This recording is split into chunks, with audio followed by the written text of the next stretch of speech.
Welcome to Hello Therapy, a podcast to help you take charge of your mental health through evidence-based psychological tips and tools straight from the therapy room so that you can live life better.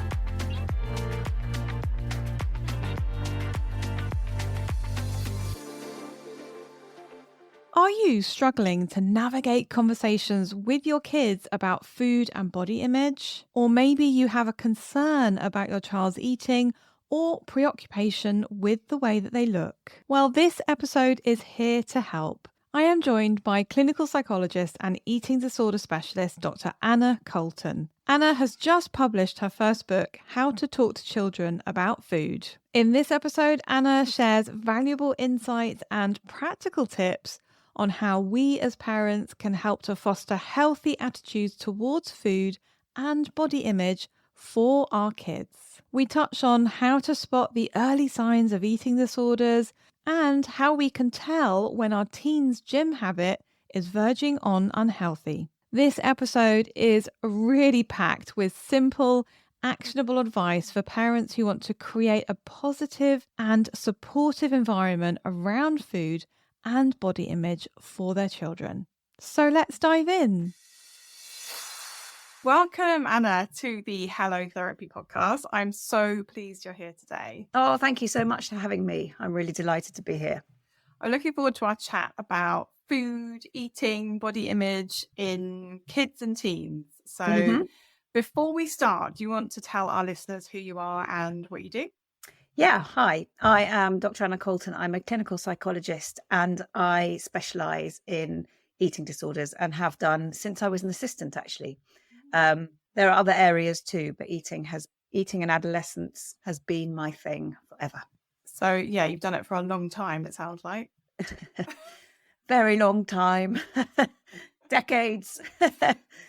You have a book coming out. Do you want to tell us about that? I do. I have a book, How to Talk to Children About Food. The subtitle being A New Approach to Managing Food, Feelings, Fussiness and Eating Disorders in 0 to 16. So yes, it is out on the 13th of February. And I just wanted to really put together everything I've seen over the last couple of decades. Yeah. And not write an eating disorder specific book, but think much more broadly about how we impact our kids' relationship with food, how society impacts it, the messages that we give inadvertently, and how to try and mitigate some of the risk that is just inherent in everyday life. Yeah. And to be more thoughtful about what we say, how we say it, so that people can think about that, the parents can think about that, but also to think about what to expect, because child development is really important in eating and feeding. So what do we expect at different ages and stages? And what are the signs and symptoms something's going wrong? And how do we intervene? So my aim was something very general and very accessible rather than let me write a book on anorexia or, Yeah. Well, I'm really looking forward to reading it. But today, let's think about children and eating. So I wanted to start with a question that I think a lot of parents have in their minds at one point. What do we do as a parent if our child comes to us and says, Mum or Mummy, I'm fat or I feel fat? How do we navigate that as a parent? It's a moment that when it happens to you, I think you always remember, because we have so much negative emotion tied up with the word fat. And I think that's where we have to start, actually. Fat is purely a descriptor, just like, tall or short. We don't have negative associations with, oh, Mummy, I'm so tall, but Mummy, I'm fat. We do. Now, of course, it's great if we can challenge just those associations. But before we launch in and try and fix it, because that's what we want to do, right? Our kid comes and says that, and we immediately think they're upset about it. And we go, no, darling, you're absolutely beautiful. You're just perfect the way you are. And of course, we do want our kids to think that. But what we have to do first is kind of go, how is she or he feeling? What is the emotion tied around this? Is it literally an expression of, oh, look, I'm fat, or is it someone's told me? So we have to be curious. So I think you have to start by being really curious. What do you mean by that? Why are you thinking that right now? Has someone said something? What do you understand by it? If they're upset, then just go with the emotion. Gosh, it seems that, you're really upset about this. Let's think about it together. Because the minute you get in there and try and go, no, you're not, you've shut down any conversation. We do this, don't we, in therapy all the time. You have to kind of keep it open. So what you don't want, and your child may not believe you. Of course, mummy thinks that I'm gorgeous. That's their job. So when we go, no, darling, you're beautiful, or you're gorgeous, or you're perfect just the way you are, we remove all possibility to be curious and to have a conversation and to understand and to put ourselves in their shoes and to think about what might be going on and to give them some different tools and strategies and to equip them with a better emotional vocabulary. So my main advice for that is to really hear it, to take a pause and think, what is my baggage here?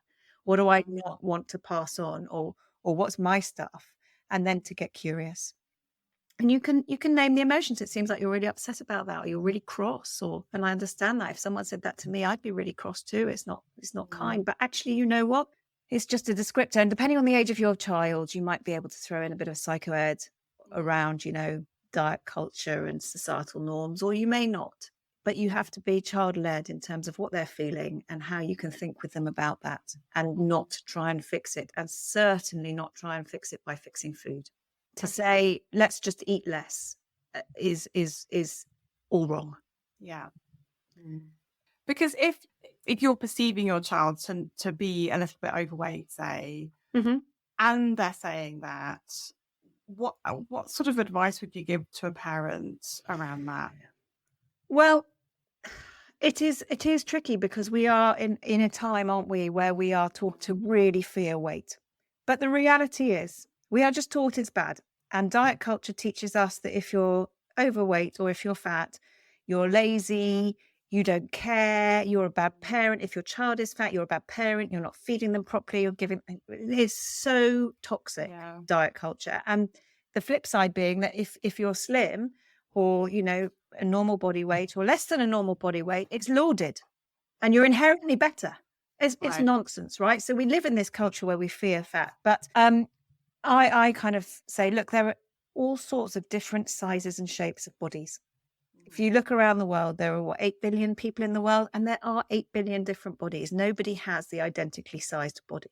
Some children grow earlier, some children grow later. Some children are tall, some children are short. There's a whole spectrum of height, of weight, of size. So as a parent, if your child really is, gaining weight too much, if your child is tipping into what would be classed as obesity, there are questions you can ask yourself. Is this because they're not doing enough exercise? Is there a problem with food? Are there cravings? Is there binging? All of those things. You do want to address some of that if you can. But fundamentally, you just keep feeding them a healthy diet. Lots of fruit and veg, lots of protein, lots of, filling carbs. I know people fear carbs, but actually carbs give us energy. We really need it. Kids really need carbs to grow. We need carbs to keep going. It's fuel. So you don't cut them out. A really broad, varied diet. Sometimes some dessert, sometimes, because the minute we cut things out, kids start to crave. And the minute we communicate that they can manipulate their size based on how much they eat, we lay the foundations for possible eating disorders. Okay. It's not easy. It's not straightforward, but we just have to white knuckle it. And girls in particular have to gain weight pre-puberty. This is something I don't know why people don't seem to know, but we as women, we as females have to gain weight, because we need a much higher percentage of body fat than the males to ovulate and menstruate. So, there's always a prepubertal weight gain in a girl. And without that, they can't hit puberty properly. It's why the gymnasts and the elite athletes or the ballet dancers tend to start their periods very, very late, because there's not enough body fat. Right. It's why marathon runners and bodybuilders often don't menstruate when they're, competing, because there's not enough body fat. So that's a piece of education I really wish was more widely known. So girls in particular have got to gain weight. It's just essential. And that weight has to be in a form of body fat, because we need it to be able to reproduce. The other thing is, of course, we seem to forget that, growth requires weight. Yeah. Got to gain weight to grow. And, through that adolescent growth spurt in particular, it's amazing what kids eat, and it's normal and it's natural. And they just grow and things even out. So you have no idea how your child will be in adulthood. And my advice is always, unless there is a problem, just white knuckle the stuff that upsets you. Tolerate your own distress, find a space to work on that away from your child so that you're able to help them if they have their own, and you can surf the waves. Can you tell us about some of the unhelpful messages that we as parents inadvertently get across to our kids around food? Because I know that I've done that through the years, particularly around food and maybe body image as well. Can you give us some insights around that? Sure. And I just want to put it out there. I've done this for over 20 years. I've got 4 kids. I've done it all wrong. I've said the wrong thing. I've made the comments I'm about to say we shouldn't make because we're human. So I really want to put that there so nobody feels shame or blame. It's just a whole mixture of us as humans, the society we live in, the norms, all of that. So really unhelpful to comment on how other people look. Oh my God, you look amazing. Have you lost weight? We do it all the time. Yeah. Oh, wow, you're looking so skinny today. Or, oh, wow, you're looking so slim. It doesn't need to be to your child. But when your child sees you do that and hears you do that to your friends, they immediately equate skinny, slim, weight loss with a positive attributes as being something good, which it isn't always. So any comments on people's appearance like that, whereas you're much better off to say, I love your coat. Great. It really doesn't say anything other than you love someone's coat. Or, you're looking so happy today. Or you seem so centered and grounded and confident in yourself. These are lovely things. And they teach our kids that that's what we aspire to. Right. So those are all very good. The other unhelpful comments are, oh, no, I can't eat that. I'm on a diet. Or you don't want to be like daddy. He's a bit fat. Or, no, that's really bad for you. No, that, it's got lots of unhealthy food that will make you bigger. So those direct comments, but also any comments that equate food with fear. So, sugar, it is like, it's quite poisonous. Then what are they meant to do? Because they're going to come across sugar in school. They are going to come across it at parties. If we've brought our kids up to fear of food, then we increase the anxiety and we increase the likelihood that they'll be picky or fussy, or they won't want to go on play dates because they don't know what they're given. Right.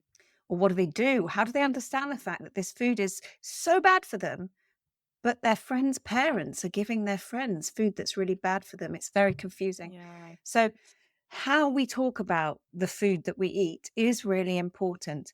There's also the possibility of, if you talk about a food being good or bad, a younger child can internalize that as themselves being good or bad. So if they like a food that is bad, let's take chocolate or sweets. If sweets are bad, but your child likes sweets, then what are they meant to believe? Are they bad for liking the sweets? Yeah. Are they doing a bad thing? Are they going to be in trouble? So I think we have to be really mindful of all of this stuff. Food is just food, the food neutral, and be food neutral. Food is food before. And I know I get a lot of stick. People who are food neutral get a lot of stick for this because, of course, I'm not saying that we should give our kids chocolate, sweets, cakes, crisps at every single meal and every single snack. I'm not saying we're permissive. That's not the point. It's just that what we don't want to do is attach value to food, attach emotion to food, and set up a hierarchy inadvertently when one food is deemed better than the others. That's where the problem with, if you eat your veg, then you can have this muffin comes in because the communication there is veg isn't tasty, muffin is tasty. Muffin is a reward. You want to work for the muffin. You don't really want the veg. That's totally the opposite of what any of us want to achieve. Yeah. Right? We want our kids to go, I really love veg. Yeah. Yeah, I have a chocolate muffin sometimes, but I can take or leave it.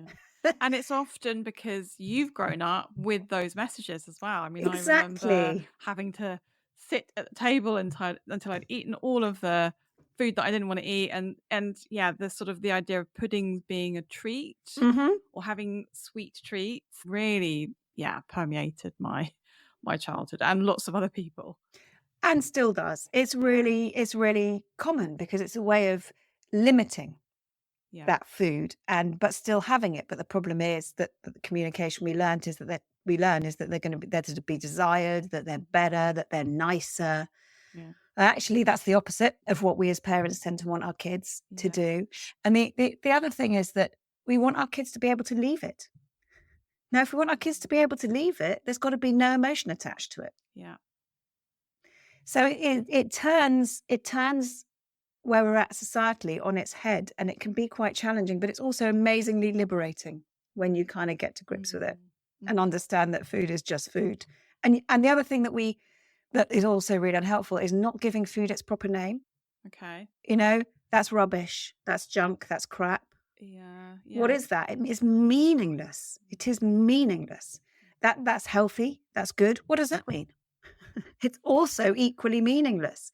So actually what we want our kids to think about is this gives you lots of energy. This gives you energy that lasts for longer. These carrots, they help your eyes. And the different colours of fruit and veg give us different minerals and different vitamins. Isn't that cool? And the fats will keep us fuller for longer, and the protein will help us to grow. And you know what? The cakes, they taste really nice and they still have energy in them, and we still need energy to live. It's still fuel. Yeah.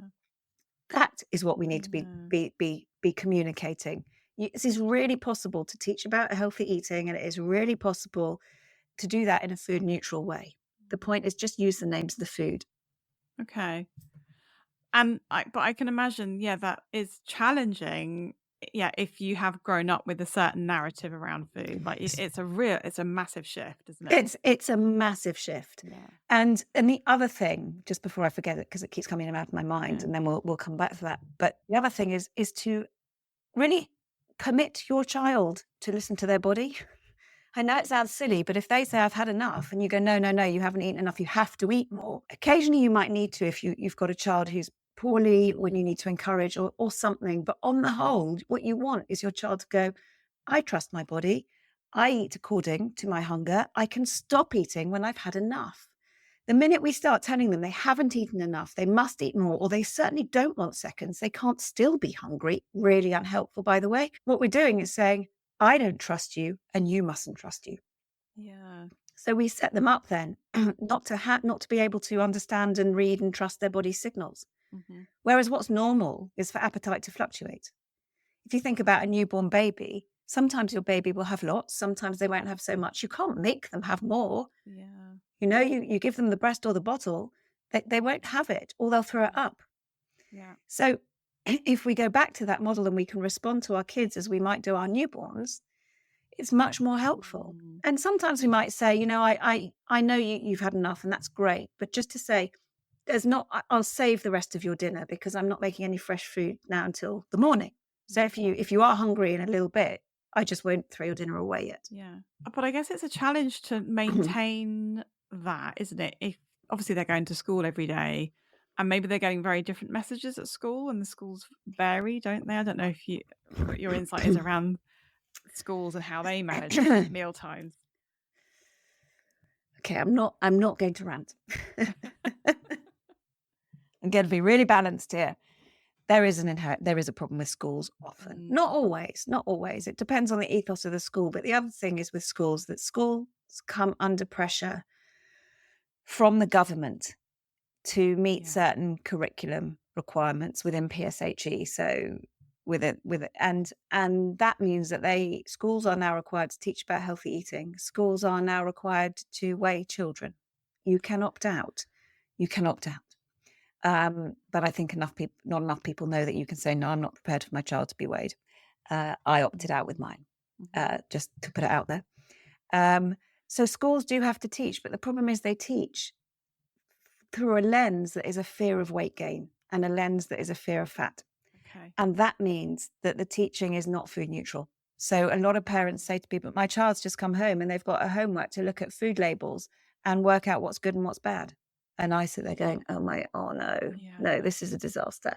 Or they say, I have to go through all the food we have in the house and go in on Monday with a list of the good foods and the bad foods, or the healthy foods or the unhealthy foods, or I can't eat this. Or parents will say, I gave them, I made a fresh baked tart, and they come home telling me they're not allowed to eat it because it's bad. These are not the messages we want our children to be having. This goes against everything that anyone like me will advocate, because it lays the foundation for a relationship with food that is anxious, is fraught, is not neutral, is anything but neutral. And that lays the foundation for kids to learn to manipulate their food and to believe that there's something wrong with them if they like certain foods. Because I should say, it's normal for all of us to like sweet tastes. From an evolutionary perspective, when we were foraging, when we were hunter-gathering, the sweet foods, were very rarely poisonous. Sweet foods aren't poisonous. So we know they're safe. We knew they were safe. And sweet foods on the whole are more energy dense. Yeah. That's really important. And it's normal, therefore, that we have a preference, or not a preference, but a liking of sweet foods. It's evolutionary, it's life-saving. So it's very tricky in school. The other thing I think that sometimes happens in schools is if you eat slowly, you get put on a slow table, which is super unhelpful. Right. Yeah. Goodness.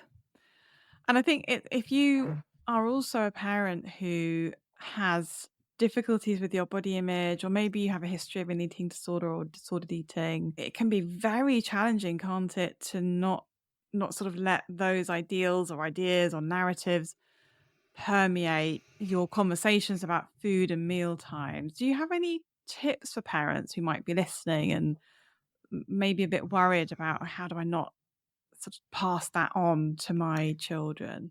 Well, any parents who are worried about not passing that on to your children, you are far down the path of doing a great job already, because being aware is the first step. You have no choice over what you pass on if you're unaware.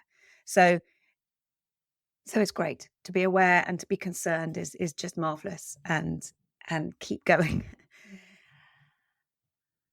We can't think about how to educate our kids around food without looking at our own legacy around eating and food. Yeah. We have to be reflective about how we were brought up, about the communications we received, about the baggage that we were passed on from our parents, our grandparents, what you and I would call intergenerational transmission.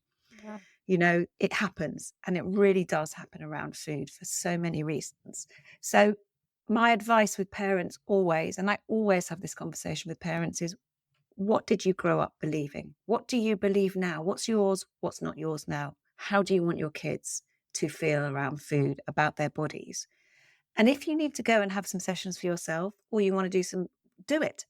It will pay dividends, and there is nothing to be ashamed about. There's nothing to be embarrassed about. You are giving your kids a gift. So my advice to parents is always do the work, because it really pays off. And it means that you will have choices that you didn't know were available before. Absolutely. And that is not a blame thing. This is not about blame. If this is just about, Liz, I'm sure you say it also, when you're aware, you've got choices. When you're not aware, you haven't. Yeah. When you do the work, it might be painful and uncomfortable, but it's worth it.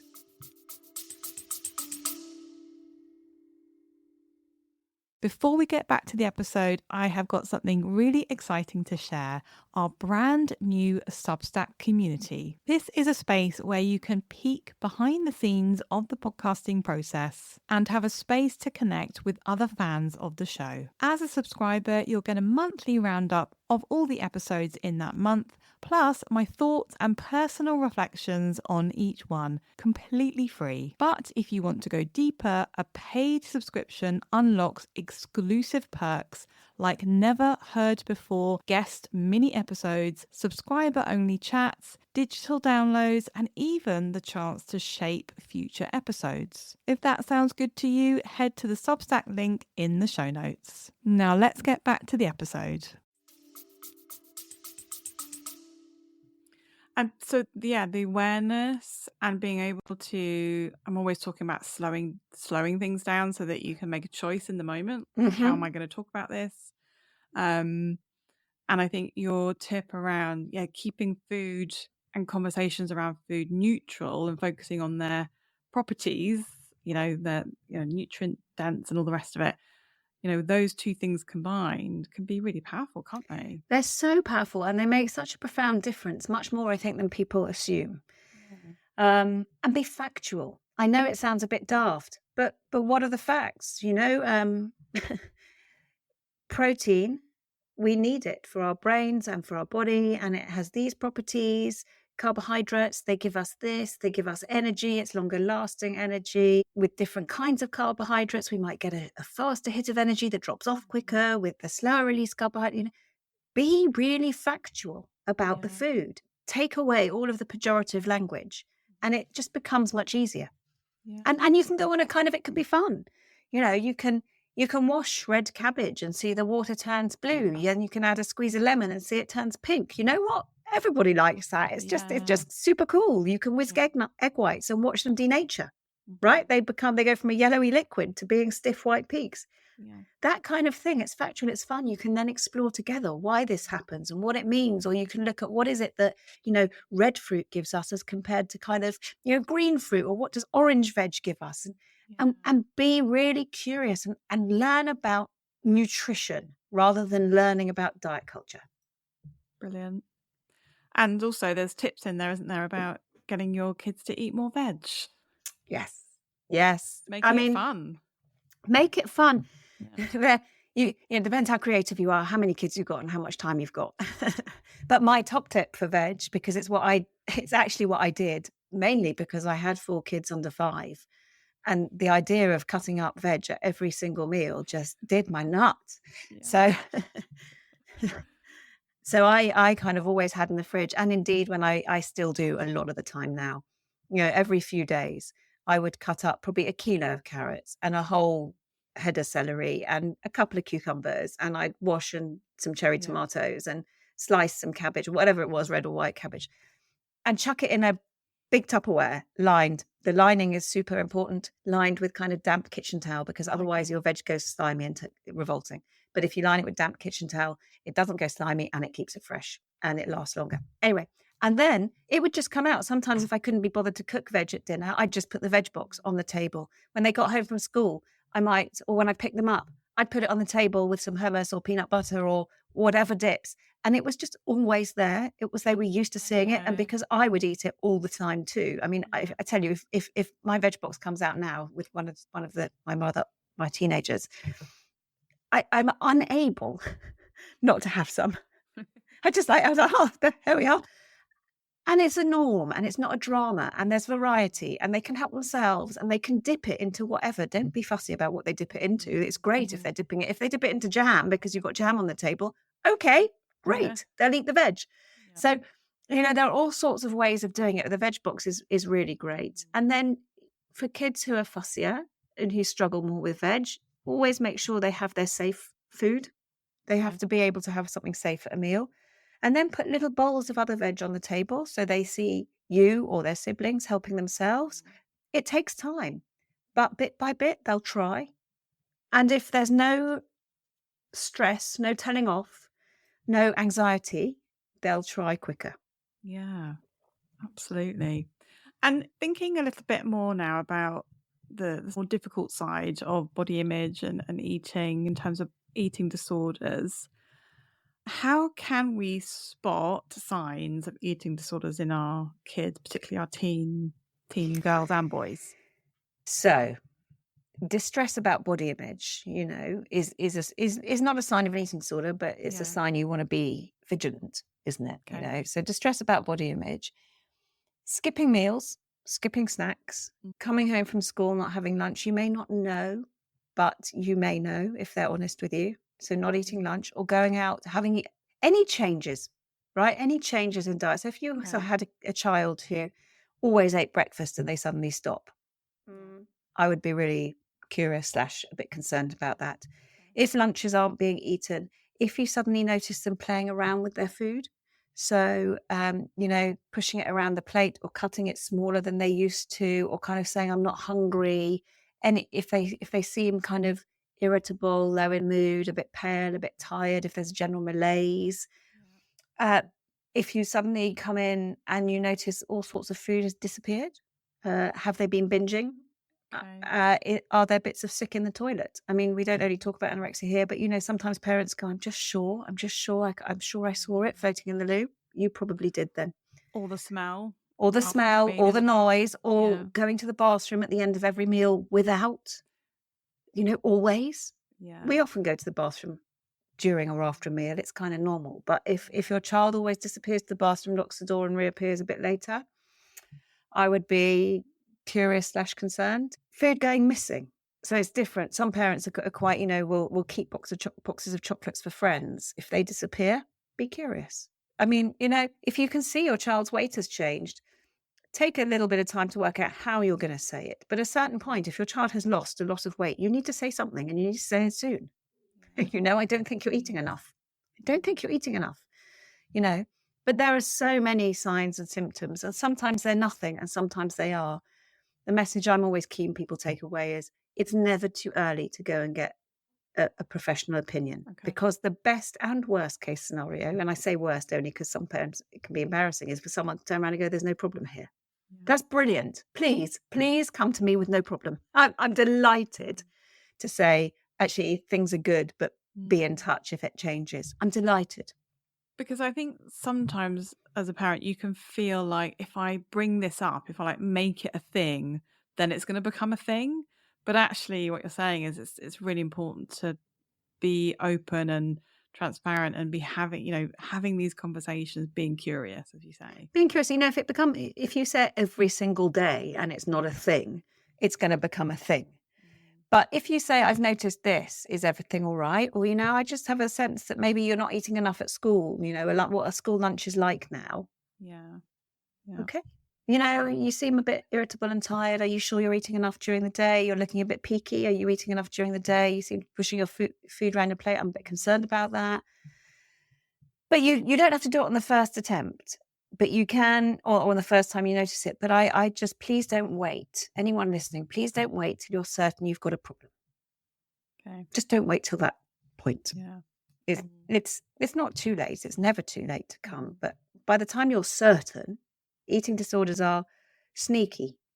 So by the time you're convinced, they've been around for probably a couple of months at least. Mm-hmm.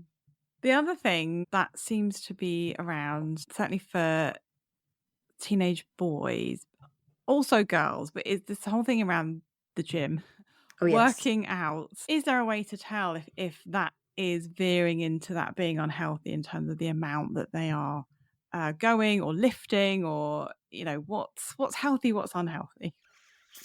That's such a great question, and you're absolutely right. We're seeing lots of that every day. 7 days a week is too much.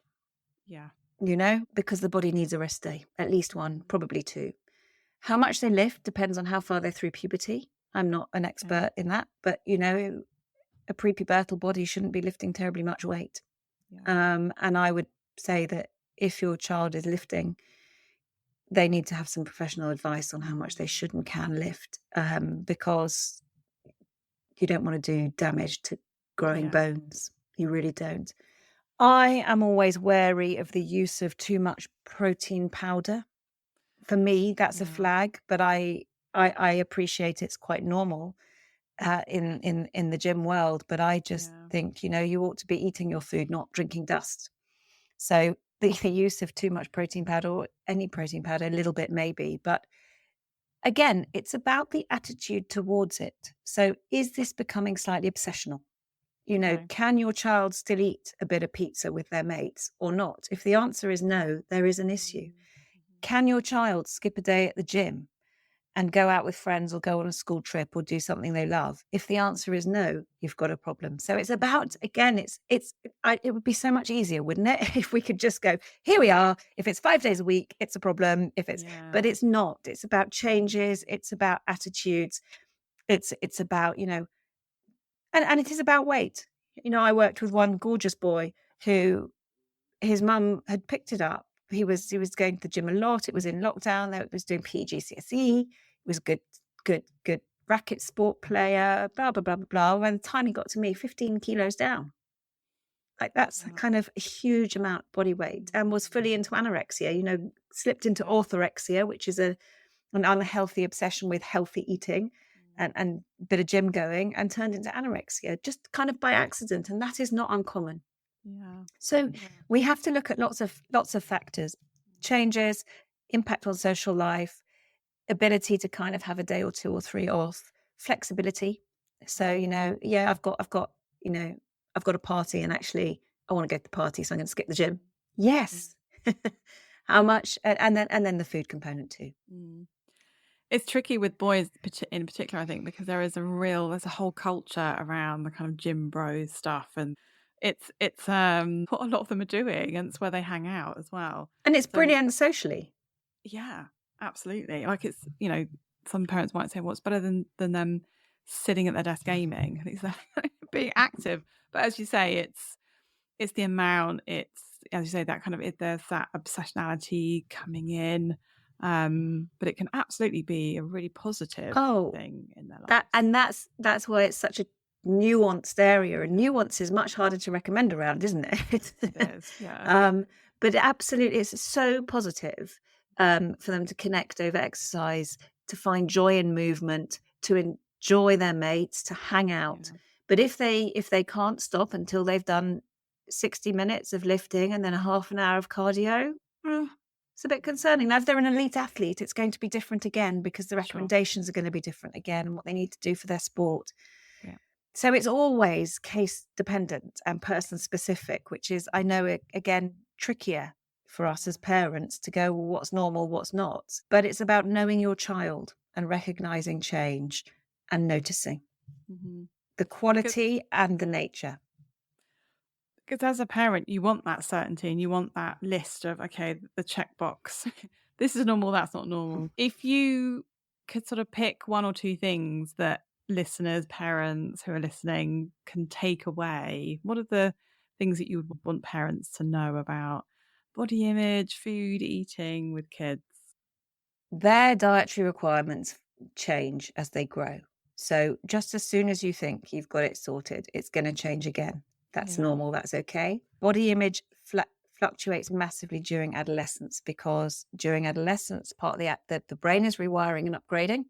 Part of the adolescent developmental process is separating from parents. And so peers become really, really important. And individuation, which is working out who you want to be. So body image through those two processes, how do I fit in? Do I look like my friends? Do I want to be, I always kind of end up, the sporty one, or the geek, or the goth, or the muso, or the thesp, or which identity do I want? Testing out identities. If I want to fit in with the cool crowd, do I want to look like the cool crowd? Oh, but I'm fatter than that one, or I'm thinner than this one. So body image really changes. They're growing, they're developing, their brain is rewiring. There are these two massive developmental tasks, along with everything else. It's a really vulnerable age. And then we've got GCSEs and A-levels. So I want parents to know this is all normal. And it's really tough, and your child probably isn't loving every second of it. I mean, I think I don't know. Yeah. If I think back to my adolescence, I would not want to do it again. It's a tricky old time. Yeah. So needs are always changing. With your child and body image, what we want is for them not to focus too much on the aesthetic. I know, it sounds like pie in the sky, right? But ideally, we want them to focus on their qualities as a human being. So really help them to notice as they grow through childhood and adolescence, what are their qualities? What do their friends love them for? What do their friends value? What do you value in them as a human being, not in them as an aesthetic object? And that is really key. So spend your time with them saying, oh, your sense of humor is so great, or whatever it may be. It doesn't really matter. It doesn't even have to be so great. But, when they tell you about a friend they've got on really well with, think about what is it that you like in your friend, and what does your friend like in you? Because it isn't going to be how you look. And if it is, it's going to be a tiny fraction.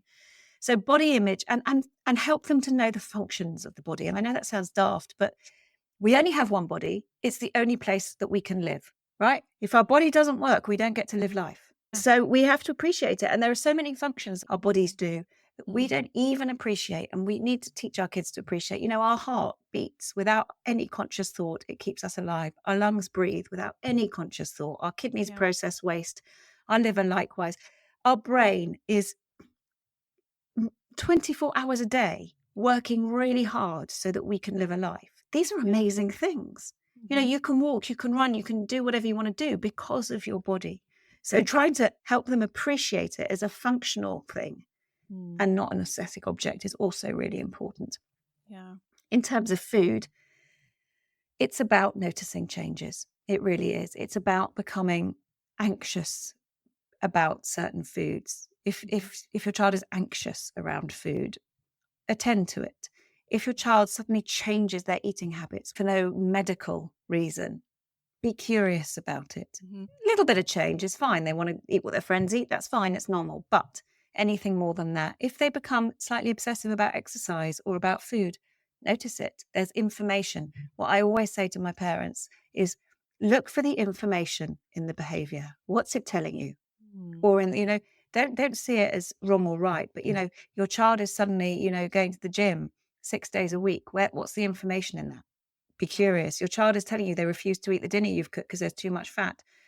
Don't go to hammer and tongs about you must eat my dinner, but be curious about what's the information. There's an issue here about fat. I need to be curious about this information. So always look for the information, and you'll be freer to discover what's going on. And at all costs, if you possibly can, try and avoid getting into a battle over food, because when you start to fight over food, both of you become entrenched. It becomes a power play, and food becomes a mode of communication. And what we really don't want is food as a mode of communication. We really don't want that. Okay. So don't get into battles, and make mealtimes a place where you bond as a family and have a laugh. The food is secondary. It'll come. If your child enjoys being at the table with you, if you talk about your day, if there's banter, if there's games, if there's quizzes, it doesn't matter. It doesn't matter what you do. Take the focus off the food and put the focus on connecting. Sorry. 2 lightning ones there that I forgot to put in. They're so important. No, that's brilliant. I mean, there's been so many great tips. Thank you so much for coming on today, Anna. Oh, such a pleasure. Thank you for having me.